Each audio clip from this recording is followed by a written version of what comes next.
Good morning, students. Today we are going to discuss about the next topic of class 10, chapter first, about Emperor Ashoka's Dham. In the last video, we read about Ashoka's empire expansion, and today we will discuss about Ashoka's Dham, Dham Yatra, Anusandhan, Dham Mahamatra, Rock Edicts, etc.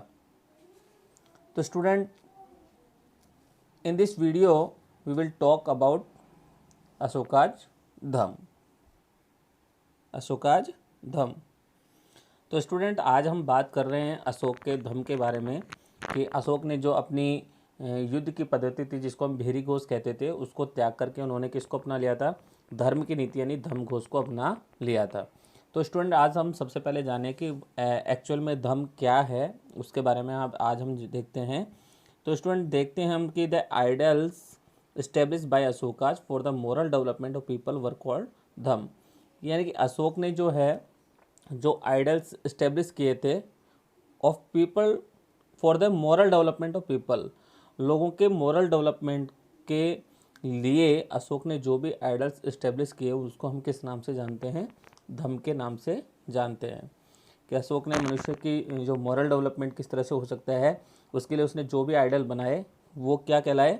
धम कहलाए। क्या कहलाए? धम कहलाए। और the definition of Dhamma has been given in second and seventh rock addicts.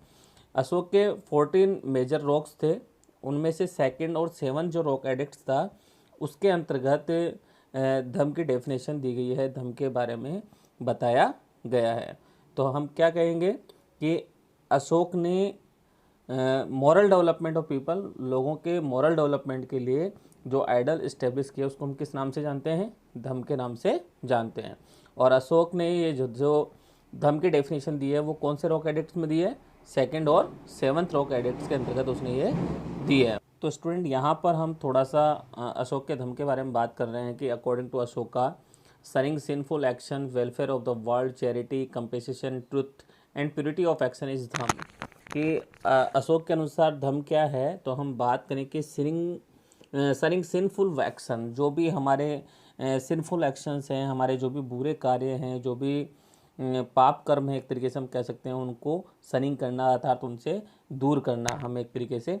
Welfare of the world, विश्व के कल्याण के लिए कार्य करना, चैरिटी करना, कंपेसेशन करना, कंपेसेशन मीन्स मतलब दया का भाव रखना, और एक तरह से ट्रुथ, सत्य बोलना, एंड प्योरिटी ऑफ एक्शन, और कर्म शुद्धि जो है, कर्मों की प्योरिटी जो है उसको हम किस नाम से जानते हैं? धम के नाम से जानते हैं। तो स्टूडेंट, कई बार क्वेश्चन पूछा गया है कि व्हाट इज धम, धम क्या है? तो हम कह सकते हैं कि according to Ashoka, shunning sinful actions, welfare of the world, charity, compassion, truth and purity of action is dhamma. In first edict, it was ordered that no animal should be killed for any यज्ञ। जो first addict है, जो हमारा पहला जो एक तरीके से रॉक एडिक्ट था, उसके अंतर्गत ये ऑर्डर दिया गया, ये आज्ञा दी गई थी अशोक के द्वारा कि that no animal should be killed for any yajna, कि किसी भी यज्ञ के लिए किसी भी एनिमल को जो है किल्ड नहीं किया जाएगा, उसको मारा नहीं जाना चाहिए। अर्थात सीधी सी बात है कि पहले क्या होता था, जब यज्ञ होते थे तो पशुओं की बलि दी जाती थी, लेकिन अशोक ने जैसे ही धम को अपनाया भेरी घोष को छोड़ करके, वैसे ही उसने जो है ये ऑर्डर दिया कि किसी भी एनिमल को जो है नहीं मारा जाएगा फॉर एनी यज्ञ, किसी भी यज्ञ के लिए। तो ये बात कौन से एडिक्ट में कही गई है? ये कही गई है फर्स्ट एडिक्ट के अंतर्गत। तो स्टूडेंट, यहाँ पर हमने जाना कि अकॉर्डिंग टू अशोक, क्योंकि अशोक क्या करता है? सिंफुल एक्शन सनिंग सिंफुल एक्शन, बुरे कर्म जो थे, हमारे पाप कर्म जो थे, उससे हमें क्या कर रहा है? निवृत्ति दिला रहा है, उससे हमें दूर कर रहा है। तो सीधी सी बात है कि ये भी नो एनिमल्स को जो किल्ड करना था, एनिमल्स को जो पशुओं को जो बलि दी जाती थी, उनको जो मारा जाता था, ये के अंतर्गत ये भी किस में आता है? सिंफुल एक्शन में आता है। वेलफेयर ऑफ द वर्ल्ड, विश्व का कल्याण करना, चैरिटी करना, कंपेसेशन करना, ट्रुथ करना, प्योरिटी ऑफ एक्शन जो है, इसको क्या कहा गया? धम कहा गया। और अशोक ने अपने फर्स्ट एडिक्ट में यह ऑर्डर दिया कि कोई भी उसके साम्राज्य के अंतर्गत कोई भी व्यक्ति जो है वो क्या नहीं करेगा? No animal should be killed for any yajna, किसी भी पशु की बलि नहीं देगा किसी भी यज्ञ के लिए। ये किसने कहा? अशोक ने कहा। एंड स्टूडेंट आगे हम बात करें कि according to Bhabru rock edicts Ashoka expressed his beliefs in the Buddha Triratna. According to Bhabru rock edicts, देखो यहाँ भी एक क्वेश्चन बनता है कि कौन से रॉक एडिक्ट्स में ये कहा गया है, अशोक कौन से रॉक एडिक्ट्स के अंतर्गत अशोक ने जो अपनी बिलीफ्स को एक्सप्रेस किया इन द बुद्ध त्रिरत्न।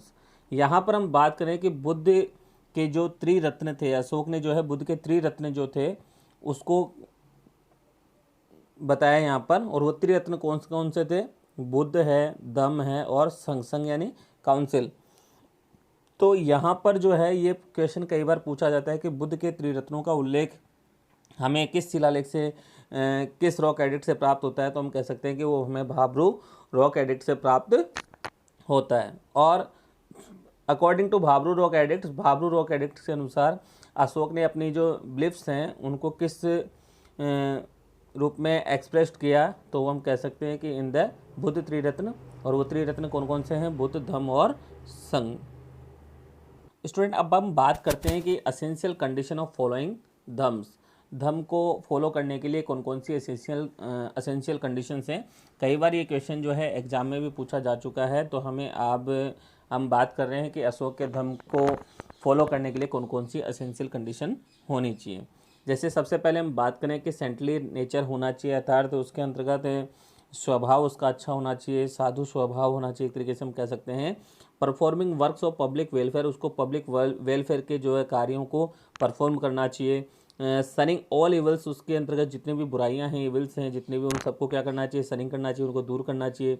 गुड बिहेवियर, उसका अच्छा व्यवहार होना चाहिए। चैरिटी, दान करने वाला होना चाहिए। नॉन विलेंस, अहिंसा करने वाला होना चाहिए। कंपेशन, दया की भावना उसके अंतर्गत होनी चाहिए। And obeying one parents and elders, और अपने जो माता पिता हैं, पेरेंट्स हैं, एल्डर्स अपने से जो बड़े हैं, उनकी आज्ञा का पालन करने वाला होना चाहिए। रेस्पेक्ट फॉर वंस गुरु, और अपने गुरु के प्रति आदर की भावना उसके अंतर्गत होनी चाहिए, रेस्पेक्ट होना चाहिए।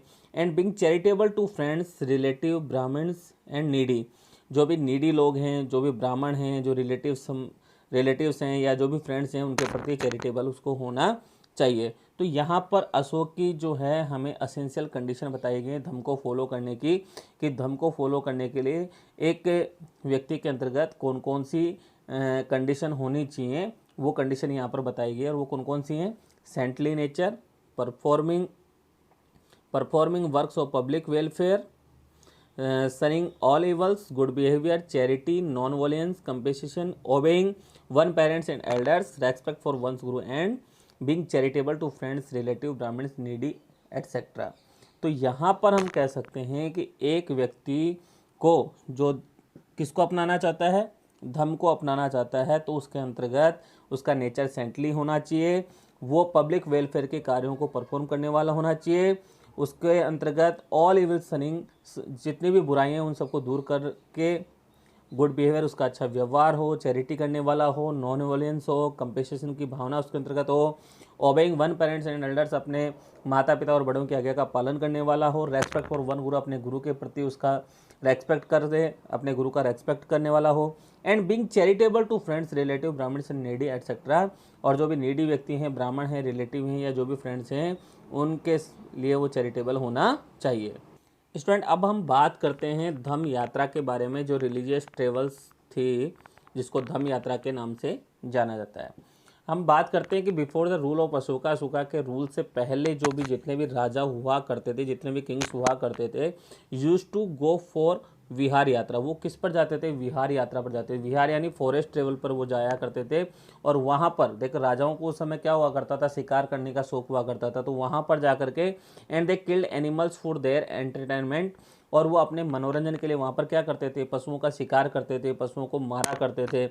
ये सब कब था? जब अशोक ने धम्म यात्रा को अपनाया, उससे पहले की बात की गई है। लेकिन अशोक ने क्या किया? अशोक ने चेंज कर दिया, इस पूरी स्थिति को जो है बदल दिया। अशोक ने यहाँ पर क्या कर दिया? अशोका चेंज्ड विहार यात्रा टू इनटू धर्म यात्रा। अशोक ने इस विहार यात्रा को, इस फॉरेस्ट ट्रेवल्स को जो है किस में परिवर्तित कर दिया? धर्म यात्रा के अंतर्गत इसको, यानी कि धर्म यात्रा के अंदर, रिलीजियस ट्रेवल्स के अंतर्गत इसको परिवर्तित कर दिया।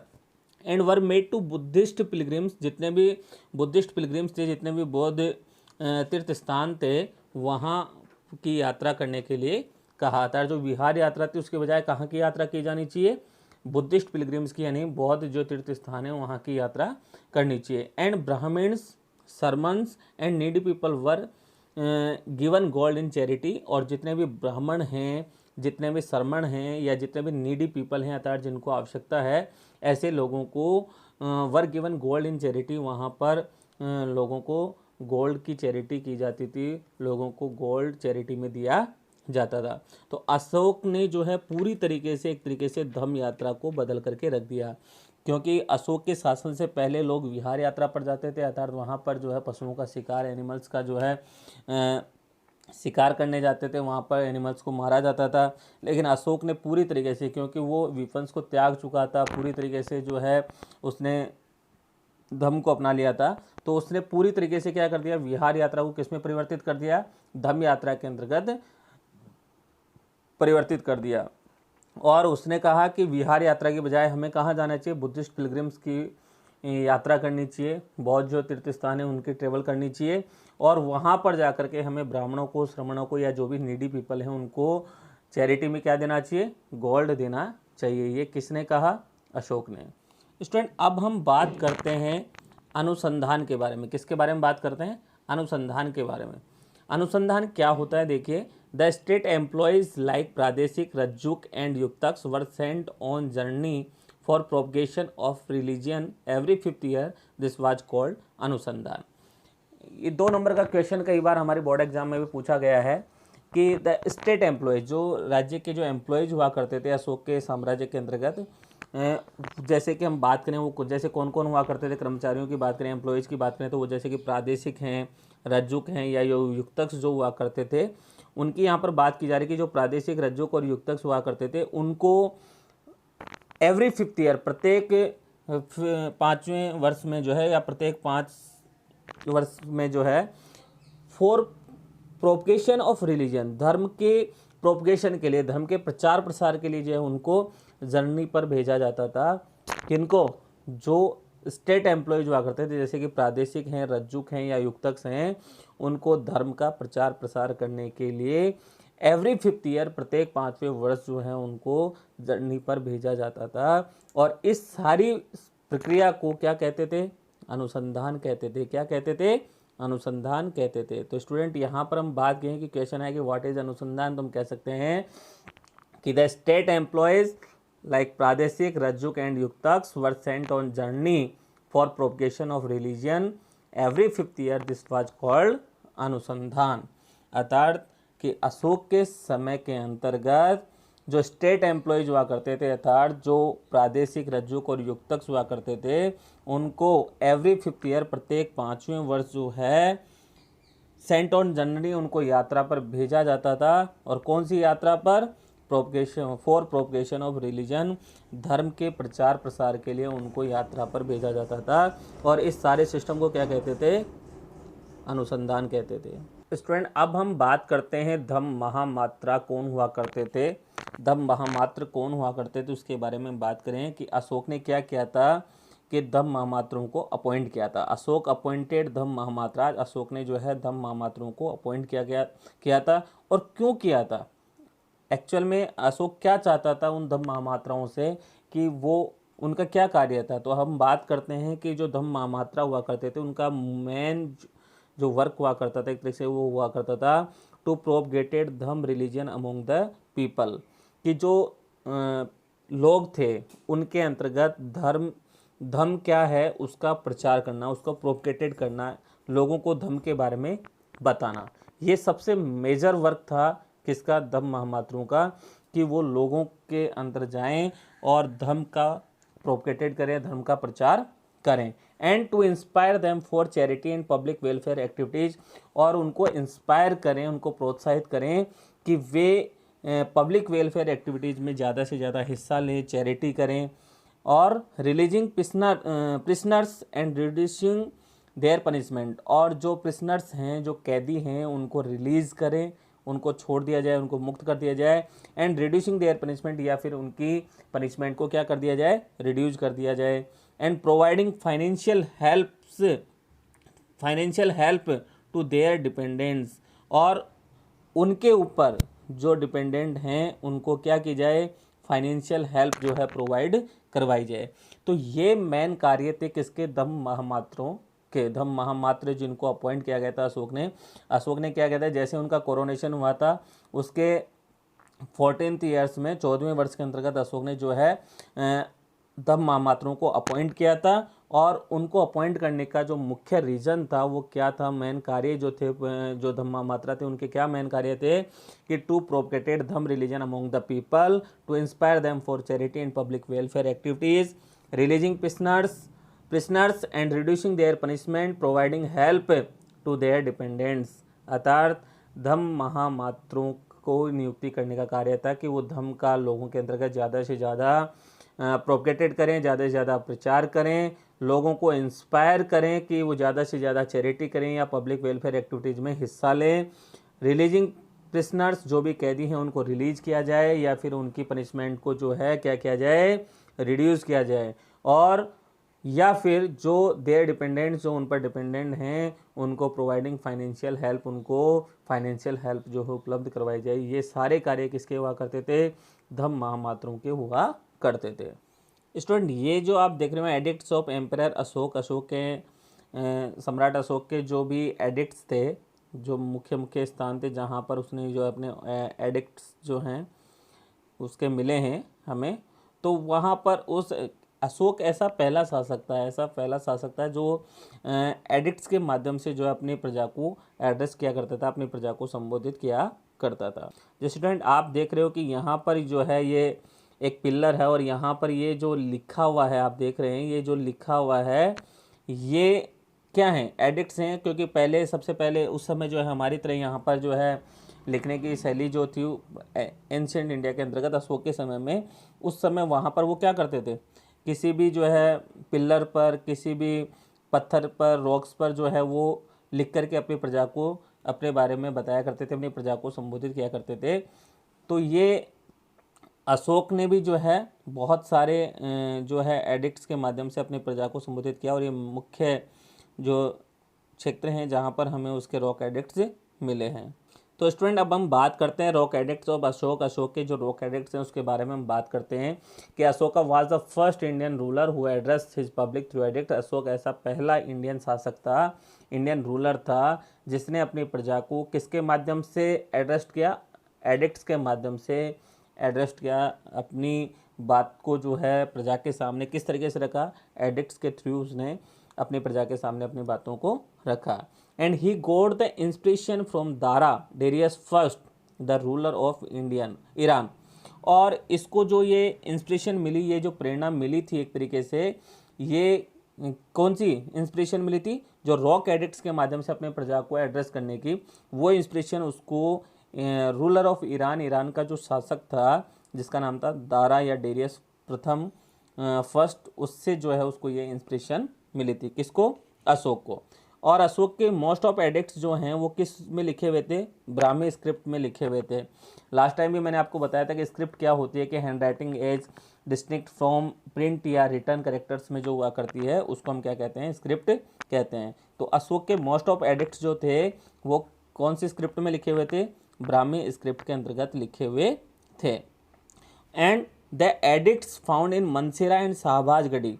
मनसेरा और शाहबाजगढ़ी जो कि हमारे इंडिया के किस में आते हैं, नॉर्थ वेस्ट में आते हैं। किस में आते हैं, नॉर्थ वेस्ट में। वहाँ पर भी हमें अशोक के कुछ एडिक्ट्स फाउंड हुए हैं, वहाँ पर भी हमें अशोक के कुछ एडिक्ट्स मिले हैं जो कौन सी लिपि में लिखे हुए हैं, खरोष्टी लिपि में लिखे हुए हैं। कौन सी लिपि, स्क्रिप्ट में लिखे हुए हैं, खरोष्टी स्क्रिप्ट के अंतर्गत वो लिखे हुए हैं। तो स्टूडेंट हमें एक चीज़ पता चल गई, यहाँ पर कई बार क्वेश्चन पूछा जाता है कि ऐसा कौन सा फर्स्ट इंडियन रूलर है जिसने अपनी प्रजा को जो है रॉक एडिक्ट्स के माध्यम से एड्रेस किया, तो हम कह सकते हैं कि वो कौन है, अशोक है। और अशोक को ये इंस्पिरेशन कहाँ से मिली थी, तो हम कह सकते हैं कि रूलर ऑफ ईरान, ईरान का जो शासक था, रूलर था जिसका नाम था दारा या डेरियस फर्स्ट, उससे उसको ये इंस्पिरेशन मिली थी। और अशोक के मोस्ट ऑफ एडिक्ट्स जो हैं वो कौन सी स्क्रिप्ट में लिखे हुए हैं, ब्राह्मी स्क्रिप्ट में लिखे हुए हैं।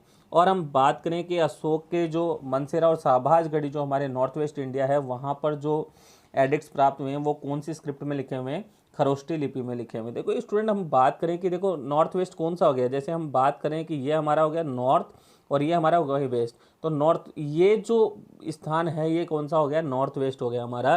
तो यहाँ पर हमें जो जो मतलब मनसेरा और जो शाहबाज गढ़ी है वहाँ से हमें जो रॉक एडिक्ट्स मिले हैं वो कौन सी स्क्रिप्ट में लिखे हुए थे, वो खरोष्टी स्क्रिप्ट में लिखे हुए थे। और स्टूडेंट आगे हम बात करें कि James Prinsep was the first person who successfully interpret the edicts of Ashoka. James Prinsep जो था वो एक ऐसा पहला व्यक्ति था, हम कह सकते हैं कि जिसने अशोक के जो एडिक्ट्स थे उनको इंटरप्ट करने में, उनको पढ़ने में, उनकी व्याख्या करने में वो सक्सेसफुल हुआ था। तो कई बार ये क्वेश्चन जो है एक तरीके से एनटीएससी के लिए भी हमारे इंपॉर्टेंट है, कई बार कम्पिटिटिव एग्जाम में भी पूछा जा चुका है। तो यहाँ पर हमारे सामने क्वेश्चन बनता है कि who was the first person who successfully interpret the edicts of Ashoka's.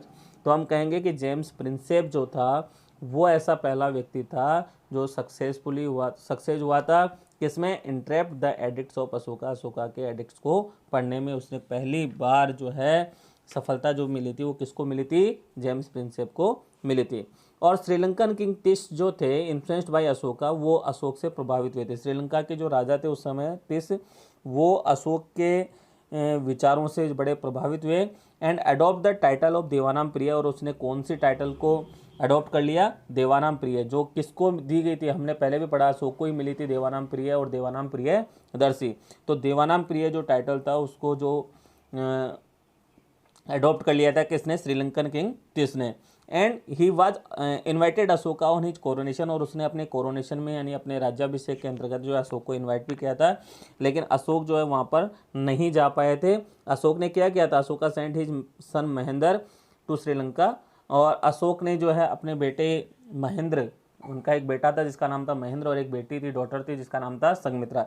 तो उन्होंने अपने बेटे महेंद्र को जो है श्रीलंका में जो है भेजा था अटेंड द सेरेमनी, उस सेरेमनी को, समारोह को अटेंड करने के लिए। And Mahendra carried part of Bodhi Vriksha, और महेंद्र जो था वहाँ पर बौद्ध वृक्ष का जो है एक पार्ट वहाँ पर लेकर के वो वहाँ पर गया था। This was the beginning of Buddhism इन श्रीलंका, और यहीं से जो है श्रीलंका में बुद्धिज्म जो है उसकी शुरुआत मानी जाती है। उसकी शुरुआत कहाँ से मानी जाती है, जैसे जब वो वहाँ पर रॉक एडिक्ट, वो बौद्ध वृक्ष के पार्ट को लेकर के गया था महेंद्र, तब से ही श्रीलंका के अंतर्गत बौद्ध धर्म का बिगिनिंग मानी जाती है, पदार्पण माना जाता है, प्रारंभ माना जाता है। तो स्टूडेंट यहाँ पर हमने देखा कि जेम्स प्रिंसेप पहला व्यक्ति था जो पूरी तरीके से अशोक के रॉक एडिक्ट्स को उसने जिसने पढ़ने में सक्सेस हुआ था, सफलता प्राप्त की थी। और श्रीलंकन किंग जो तिस था वो अशोक के विचारों से बड़ा प्रभावित हुआ और उसने देवानाम प्रिय जो टाइटल था उसको अडॉप्ट कर लिया था, और उसने अशोक को इनवाइटेड किया था अपने कोरोनेशन के अंतर्गत। और अशोक वहाँ पर नहीं जा पाया था, उसने अपने बेटे महेंद्र को जो है उस सेरेमनी को अटेंड करने के लिए श्रीलंका भेजा था, और महेंद्र वहाँ पर जो है बौद्ध वृक्ष का एक पार्ट लेकर गया था, और वहीं से श्रीलंका में बुद्धिज्म का प्रारंभ माना जाता है। स्टूडेंट अब हम बात करेंगे decline of Mauryan empire. Maurya empire का किस तरह से डिक्लाइन हुआ, किस तरह से पतन हुआ, उसके बारे में अब हम रीड करेंगे। जैसे कि हमारे सामने एक क्वेश्चन में बन रहा है व्हाई डिड इट कोलैप्स, तो यहाँ पर हम बात करेंगे अब मौर्यन एम्पायर के डिक्लाइन के बारे में। तो स्टूडेंट अब हम बात करते हैं फॉल ऑफ मौर्य डायनेस्टी के, कि किस तरह से मौर्य डायनेस्टी का फॉल हुआ, पतन हुआ, उसके बारे में हम बात करते हैं। कि after the death of Ashoka his successor continued to rule, कि अशोक की डेथ जब हो जाती है उसके बाद भी उसके जो सक्सेसर थे उन्होंने लगातार जो है शासन किया मगध पर। बट दे वर वीक, लेकिन वो क्या थे, वीक थे, बड़े कमज़ोर थे। And this led to decline of Mauryan empire in next 50 year, और फिर जो नेक्स्ट 15 ईयर थे उसमें मौर्य एम्पायर धीरे धीरे क्या हो गया, डिक्लाइन हो रहा शुरू हो गया। अशोक की डेथ के बाद कौन राजा बना, कुणाल जो है वो राजा बना, और हु हैज़ बिन कॉल्ड धर्म विवर्धन इन दिव्यावधान। उसको जो बुद्धिस्ट टेक्स्ट है जिसका नाम है दिव्यावधान, उसके अंतर्गत उसको क्या कहा गया है, धर्म विवर्धन कहा गया है। किसको कहा गया है, कुणाल को कहा गया है। तो कुणाल जो है अशोक के बाद में राजा बना और उसको धर्म विवर्धन कहा गया है। ये जानकारी हमें कहाँ से मिलती है, दिव्यावधान से मिलती है। और कुणाल का जो बेटा था दशरथ, उसने भी जो है पूरे मगध पर जो है क्या किया था, रूल किया था, पूरे मगध पे शासन किया था। बृहद्रथ जो था was the last ruler of Maurya dynasty. Maurya dynasty का जो लास्ट रूलर था वो कौन था, बृहद्रथ था। जैसे कि हम कई बार क्वेश्चन पूछा भी जा चुका है कि who was the last ruler of Maurya dynasty. जैसे हमने नंद डायनेस्टी की बात की थी कि नंद डायनेस्टी का लास्ट रूलर कौन था, घरानंद था। वैसे ही कई बार ये भी क्वेश्चन पूछा जाता है who was the last ruler of Maurya dynasty. Maurya dynasty का लास्ट रूलर कौन था, तो हम कहते हैं वो कौन था, बृहद्रथ था। कौन था, बृहद्रथ था।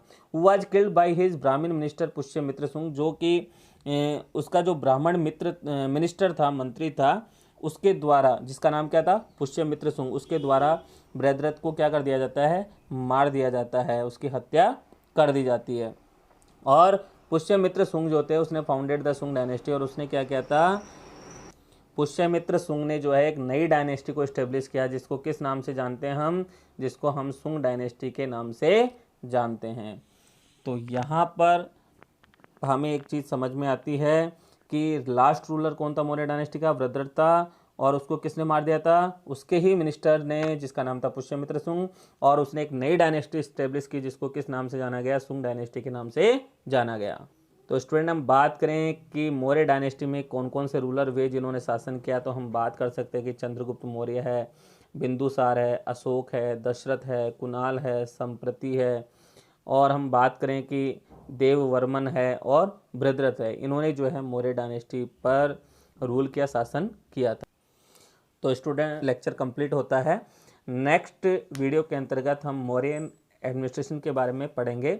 आज हमने जो है इस वीडियो के अंतर्गत किसको पढ़ा, धम्म के बारे में जाना, धम्म यात्रा क्या होती है, अनुसंधान क्या है, धम्म महामात्र क्या होते हैं, रॉक एडिक्ट्स के बारे में जाना, और किस तरह से डिक्लाइन हुआ मौर्यन एम्पायर का। ये सारी चीज़ें आज हमने इस वीडियो में पढ़ी। नेक्स्ट वीडियो में हम मौर्यन एडमिनिस्ट्रेशन के बारे में पढ़ेंगे। Thank you.